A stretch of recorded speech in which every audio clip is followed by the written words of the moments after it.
오늘은 내가 나 된 것은, 나의 나 된 것은 이라는 제목으로 함께 말씀을 나누겠습니다. 우리가 주일날 은혜 받는 습관, 하나님의 말씀을 잘 듣는 데서부터 출발한다고 하였습니다. 하나님의 말씀을 청종하고 그 말씀을 지키면 하나님께서 형통과 평탄을 주시고 하나님께서 우리에게 놀라우신 은혜를 더하여 주십니다. 혹시 우리가 하나님의 은혜를 놀라운 은혜로 경험하지 못하는 것은 우리 안에 죄가 있기 때문일지도 모릅니다. 죄사함의 그 놀라우신 은혜, 십자가의 공로로 주어지는 은혜를 날마다 되새기는 가운데에 하나님의 은혜가 우리 가운데 찾아오게 되는 거죠. 그런데 그것을 자기의 삶을 통하여, 인생을 통하여 오롯이 드러낸 사람이 있습니다. 그 사람이 바울입니다. 바울에게 있어서 은혜라는 단어는 너무너무 중요합니다. 신약 성경에는 이 개역 개정, 우리 개역 개정 성경에, 신약 성경에 은혜라는 단어가 132번이 나오는데 복음서에는 은혜라는 단어가 마태, 마가, 누가, 요한복음, 사복음서 안에 은혜라는 단어는 9번밖에 나오지 않습니다. 그리고 뒷부분에 있는 공동서신과 요한계시록에 합쳐봐야 10개 정도가 조금 넘습니다. 나머지는 다 바울 서신에, 로마서에서부터 시작해서 이 빌레몬서까지의 그 모든 바울 서신서 안에 은혜라는 단어가 100회 이상이 나오는 겁니다.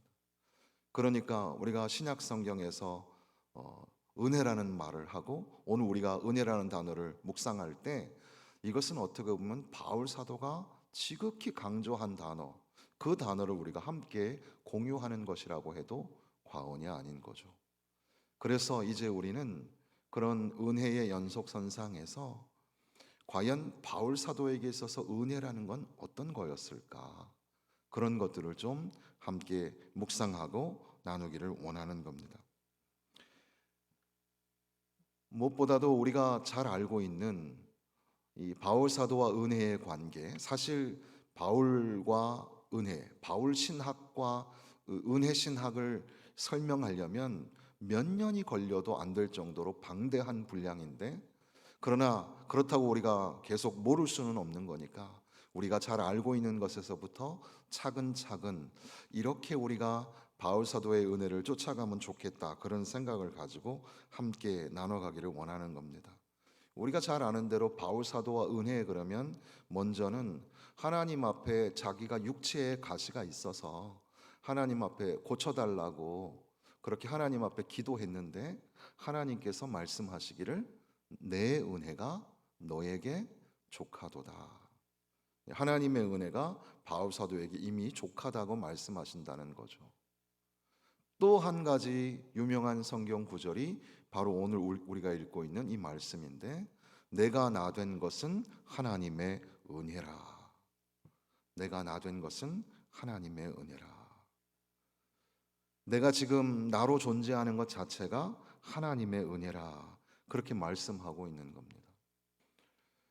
모든 사도들보다 훨씬 더 열심히 일을 했지만, 그런데 이것은 내 공로가 아니라 하나님의 은혜로 감당할 수 있었다. 바울 사도는 자기의 존재 자체가 하나님의 은혜라, 그렇게 고백을 하고 있는 겁니다. 그래서 우리가 알고 있는 그 찬양 중에 보면 만일 나의 생에 주님이 없었다면 지금 내 모습이 이대로 남아 있을까? 끝없이 솟아나는 슬픔과 뜬모를 외로움으로 내 영혼이 어둠 속을 헤매고 있진 않을까? 이렇게 시작하는 찬양이 있습니다. 그 찬양의 후반 후렴구가 바로 나의 나 된 것은 오로지 주의 은혜라, 나의 공로로 되어진 것이 전혀 없도다. 나의 나 된 것은 주의 은혜라, 그는 내 영혼의 주인. 그렇게 나의 나 된 것은 오로지 주의 은혜라, 그렇게 고백하는 그런 가사가 바로 바울 사도가 고백한 그런 내용입니다. 바울 사도는 자기의 존재 자체를 그렇게 나는 하나님의 은혜로 존재합니다. 지금 내가 살아있는 것도 내가 움직이는 것도 심지어는 여러 사도들보다도 여러 가지 면에서 물론 핍박자였고 박해자였기 때문에 그리고 다른 예수님의 제자들보다 부족한 점이 많아서 그랬을 텐데 더 많이 일하고 더 열심히 일하고 더 큰 일들을 감당할 수 있었다. 그런데 그것도 내 공로가 아니라 내 능력이 아니라 하나님의 은혜였다. 그래서 내가 나 된 것은 하나님의 은혜로 된 것이니 내게 주신 그의 은혜가 헛되지 아니하여 내가 모든 사도보다 더 많이 수고하였으나 내가 한 것이 아니요 오직 나와 함께 하신 하나님의 은혜로라. 바울 사도에게 있어서 은혜는 참 중요하고 모든 교회들을 향하여서 이 은혜를 설파하게 되는데 그런데 바울 사도 자기 자신은 하나님의 은혜로 풍성하였고 하나님의 은혜로 된 것이라고 자기 자신을 고백하고 있다는 겁니다. 그러니까 우리도 이 바울 사도의 그 은혜를 묵상하는 가운데에 나의 나 된 것이 주님의 은혜구나. 오늘 내가 살아있는 것이 하나님의 은혜구나. 여기까지 온 것이 하나님의 은혜예요. 저도 이제 50을 조금 넘게 살았는데 그렇게 살아온 날도 하나님의 은혜예요. 아찔한 순간이 참 많았습니다. 그런데 여기까지 오게 하신 것은 하나님의 놀라우신 은혜예요. 제가 광성교회에 이렇게 담임 목회자가 돼서 이렇게 설교를 하고 있다는 것 자체가 정말 놀라우신 하나님의 은혜, 기적 같은 하나님의 은혜가 아니고서는 있을 수 있는 일이 아니에요.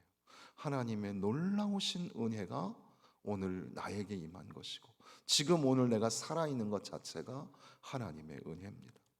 여러분의 삶도 동일합니다. 바울 사도가 나의 나 된 것은 하나님의 은혜라 고백한 것처럼 여러분의 삶이 70을 80을 살아온 평생의 삶이 하나님의 은혜입니다. 오늘 이렇게 하나님의 말씀을 듣게 된 것이 기적과 같은 은혜고 하나님의 놀라우신 은혜입니다. 내가 참 많이 땀을 흘렸고 수고했고 많은 성과와 업적을 이루었습니다. 그러나 그것도 내 공로가 아니라 하나님의 은혜였습니다. 바울 사도가 묵상하고 있는 그 은혜의 길을 쫓아가면 우리에게도 하나님의 은혜가 임하게 될 줄로 믿습니다. 그러면서 바울 사도는 아주 독특한 것이 뭐냐 하면 이제 사도행전 지나서 로마서부터 빌레몬서까지 모든 서신서에 그 인사말이 다 은혜라는 단어가 들어가 있다는 사실이죠. 그래서 우리가 피차에 인사할 때 하나님의 은혜가 당신에게 임하기를 원합니다. 이게 참 귀한 인사입니다. 하나님의 은혜가 장로님에게 임하기를 원합니다. 하나님의 은혜가 권사님에게 임하기를 원합니다. 하나님의 은혜가 집사님에게 임하기를 원합니다. 하나님의 은혜가 당신에게 임하기를 원합니다. 여러분도 그렇게 인사할 수 있기를 바랍니다. 하나님의 은혜가 너에게, 하나님의 은혜가 당신에게 있기를 원합니다. 바울 사도는 처음부터 끝까지 처음도 은혜, 마지막도 은혜. 참 신기해요. 이 로마서 1장을 한번 보시면 이제 신약 성경에 이렇게 성경을 딱 손으로 잡고 성경을 이렇게 잡으면 로마서가 나오잖아요. 239쪽 정도가 로마서가 될 텐데 로마서부터 쭉 잡고 빌레몬서까지가 다 바울 서신이에요. 순서대로 다 이제 바울이 쓴 교회를 향하여 보낸 편지들이거든요. 그런데 로마서 1장 5절에 보면 그로 말미암아 우리가 은혜와 사도의 직분을 받아 그의 이름을 위하여 모든 이방인 중에서 믿어 순종하게 하나니 하면서 그 다음에 7절에 보니까 하나님은 우리 아버지와 주 예수 그리스도로부터 은혜와 평강이 있기를 원하노라. 은혜가 로마 교회에 있기를 원하노라. 이렇게 고백을 하는 거죠. 이게 이제 순서대로 계속해서 되는데 로마서 맨 마지막 장으로 가보시면 로마서 16장 20절 말씀에 보면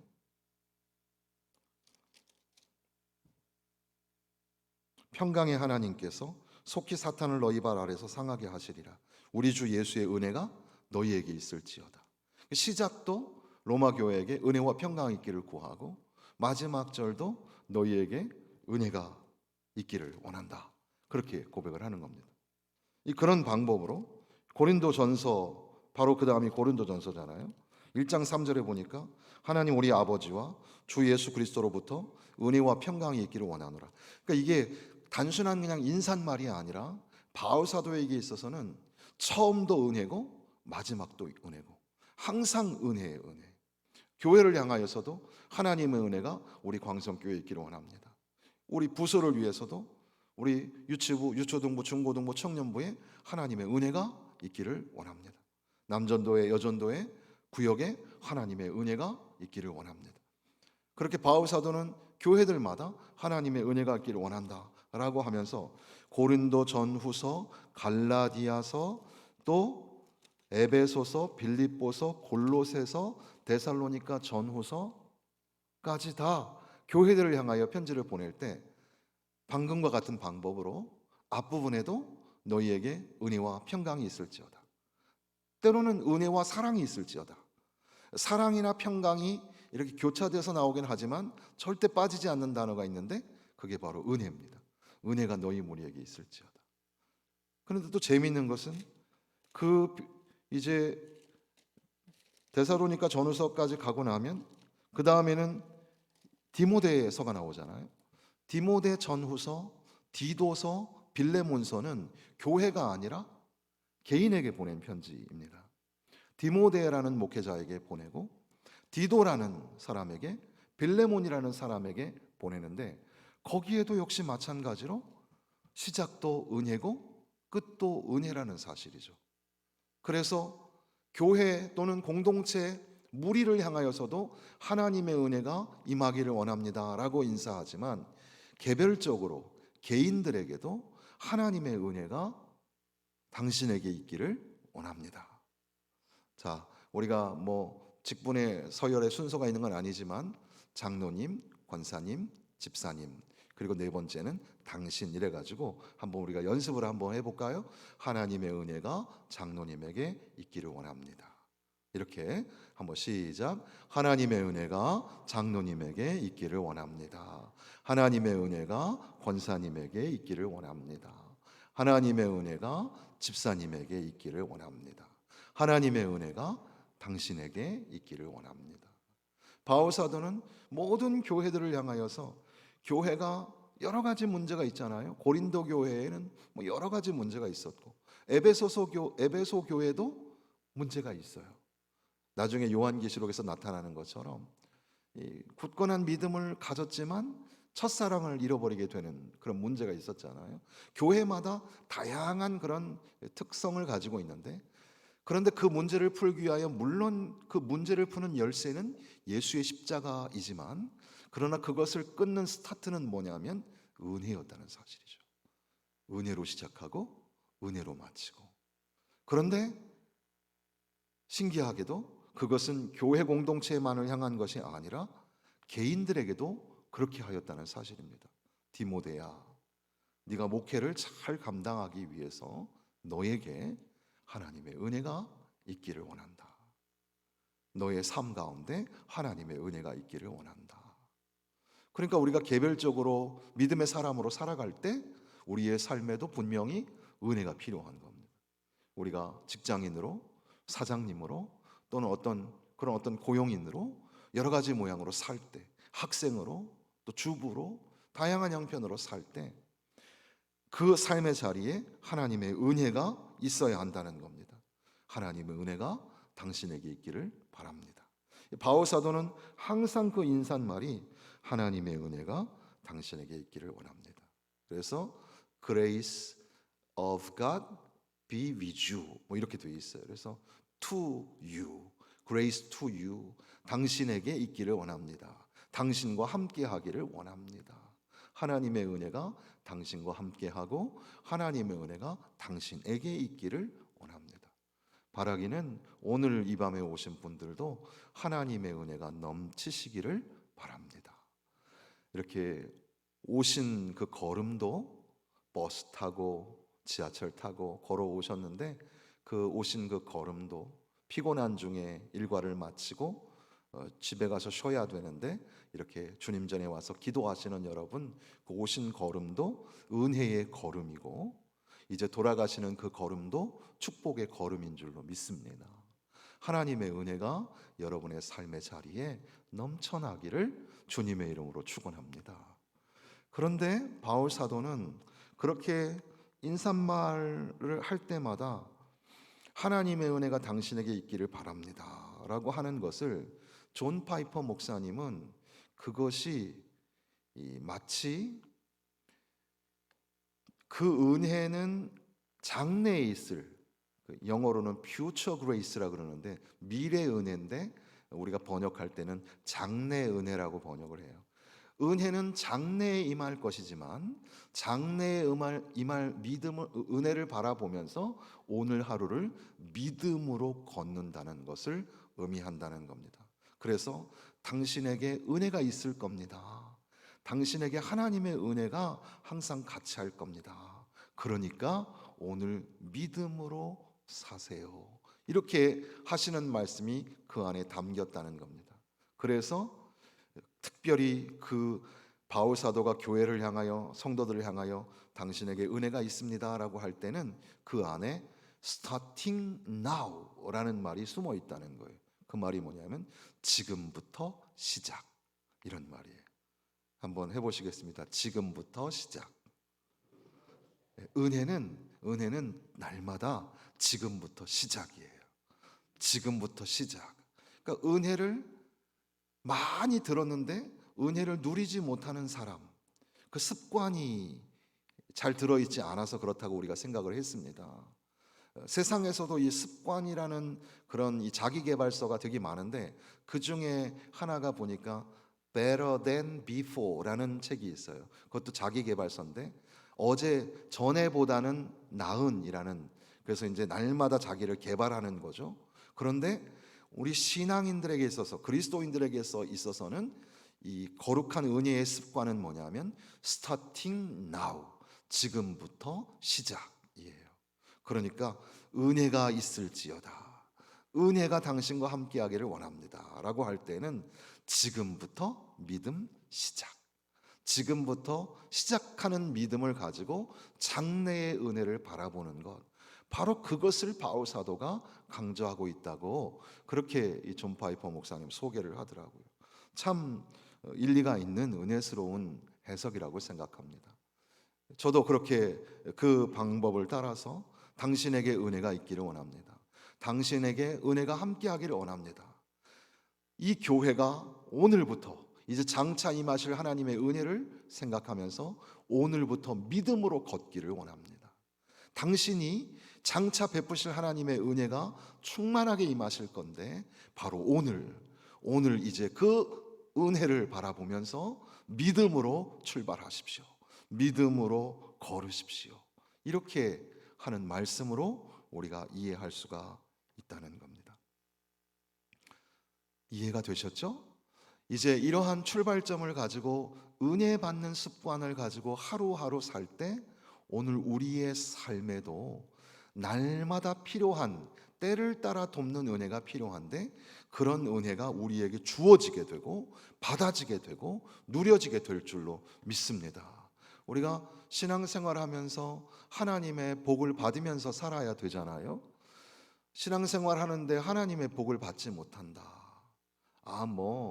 기복신앙 그거 좋은 거 아니잖아. 예수님의 십자가의 길은 고난이니까.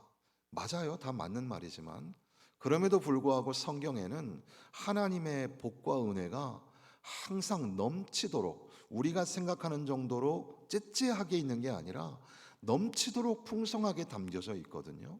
그러니까 우리가 그리스도인으로 살 때는 생각지도 못했던, 예기치도 않았던 놀라우신 하나님의 은혜를 경험하면서 살아가야 합니다. 하나님의 그러한 복이 임하시기를 바랍니다. 하나님의 은혜가 여러분들의 삶에 더욱 넘쳐나기를 바랍니다. 그런데 이제 다시 이 본문의 말씀으로, 우리가 읽고 있는 고린도전서 15장 말씀으로 돌아와서 바울 사도가 내가 나된 것은 하나님의 은혜라. 내가 다른 사도들보다 더 열심히 수고하였지만 내가 한 것이 아니고 나의 공로가 아니라 다 하나님의 은혜라. 이 말씀을 왜 했냐 하면 고린도전서 15장이 굉장히 길거든요. 56~8절까지 있으니까 긴 성경인데, 고린도전서 15장의 중심 주제는 부활이에요. 부활. 바로 이 부활을 얘기하고자 바울 사도는 은혜 얘기를 한 겁니다. 바울 사도가 누리고 고백하고 있는 은혜는 예수 그리스도의 부활이 없으면 아무것도 아닌 은혜. 아니, 반대로 말하면 예수 그리스도의 죽으심과 예수 그리스도의 부활하심이 있기 때문에 바울 사도는 자기의 삶의 존재가 다 하나님의 은혜라고 그렇게 고백하고 있는 겁니다. 죄인 중에 괴수였던 지극히 작은 자, 예수 믿는 사람들 핍박했던 바울 사도. 그런데 많은 사도들에게, 많은 사람들에게 나타나신 주님이 나에게도 나타나셨고, 나에게도 그 십자가의 사랑을 전하여 주셨고, 그 놀라우신 은혜를 내게 부어주셨다는 겁니다. 내가 지금 살아가는 것 자체가 하나님의 은혜고, 내가 수고한 모든 것도 하나님의 은혜입니다. 왜냐하면 주님이 나를 위하여서 십자가에서 피 흘려 죽으셨고, 장사 지낸 바 되었다가 사흘 만에 다시 살아나셨다는 겁니다. 예수 그리스도의 부활이 있어서 이제 우리 모든 믿는 사람들은 예수님이 부활의 소망이 되고 부활의 첫 열매가 되셔서 우리도 역시 죽음이 우리의 인생의 끝이 아니라, 종말이 아니라 죽음을 넘어서서 죽음 저편에 있는 하나님의 나라, 영생과 또 하나님의 나라를 우리에게 허락하여 주시는 그 장래의 은혜가 우리에게 있기 때문에 나 된 것은 하나님의 은혜라, 이렇게 고백하고 있는 겁니다. 그러니까 결국 오늘 이 말씀 끝에 우리가 붙잡고 돌아가게 되는 것은 예수 그리스도의 부활, 우리에게 소망이 뭡니까? 바로 예수님의 부활하심이 우리에게 소망입니다. 주님이 사흘 만에 다시 살아나셨고, 승천하신 주님께서 다시 오실 것이고, 주님이 부활하신 것처럼 죽은 자가 살아나게 되고, 우리의 육신의 장막이 벗어지게 되면 하나님의 장막이 우리를 덮으시고, 더 이상 아프거나 병들거나 죽거나 하는 일이 없는 영원하신 하나님의 장막, 하나님의 나라로 우리를 인도하실 그 장래의 은혜, 바로 그것이 오늘 나를 감싸고 있기 때문에, 그래서 데이빗 프라이어라는 신학자는 하나님의 은혜가 강력한 일편단심의 마음을 생겨나게 하지 않는다면 우리의 믿음에 무언가가 심각하게 결여된 것이다, 이렇게 말을 합니다. 이 하나님의 은혜 되게 그렇게 사로잡게 하시는 것은 바로 예수 그리스도의 부활이 있었고, 바로 예수님의 부활하심을 믿는 믿음으로 말미암아 오늘 하루 하나님의 은혜로 살아가게 된다는 겁니다. 그러니까 사랑하는 성도 여러분, 이제 오늘 밤 남겨진 3일 한 주간의 하나님의 은혜를 채우면서 살아가야 될 텐데, 앞서 우리가 주일 오후에는 혹시 우리가 놀라우신 은혜를 누리지 못하는 것은 우리의 죄 때문이 아닐까 도전하였는데, 나 같은 죄인 살리신 주님의 은혜가 너무나 놀라워 바로 그러한 고백이 우리의 고백이 될 수 있도록 하나님 앞에 죄를 자백하고 고백하며, 주여 나는 여전히 죄인입니다. 하나님의 집에 어울리지 않는 죄인입니다. 그런데도 나를 사랑하셔서 나를 위하여 십자가의 보혈을 흘려주시니 너무나 감사합니다. 그렇게 시작하는 그 은혜. 그런데 이제 오늘 우리가 돌아가면서 하나님께서 우리에게 베푸신 은혜는 예수 그리스도가 나를 위하여 죽으신 것뿐만 아니라 다시 살아나셨다는 겁니다. 예수께서 다시 살아나신, 부활하신 그 사건으로 말미암아 하나님이 나에게 놀라우신 은혜를 더하여 주셨다는 사실이죠. 주님의 부활하심을 확 붙잡고 살 때 여러분의 삶에 하나님의 은혜가 임하게 될 줄로 믿습니다. 그러니까 교회가 하나님의 은혜를 풍성하게 누리려면 예수의 십자가와 주님의 부활을 선포하는 교회가 되어야 합니다.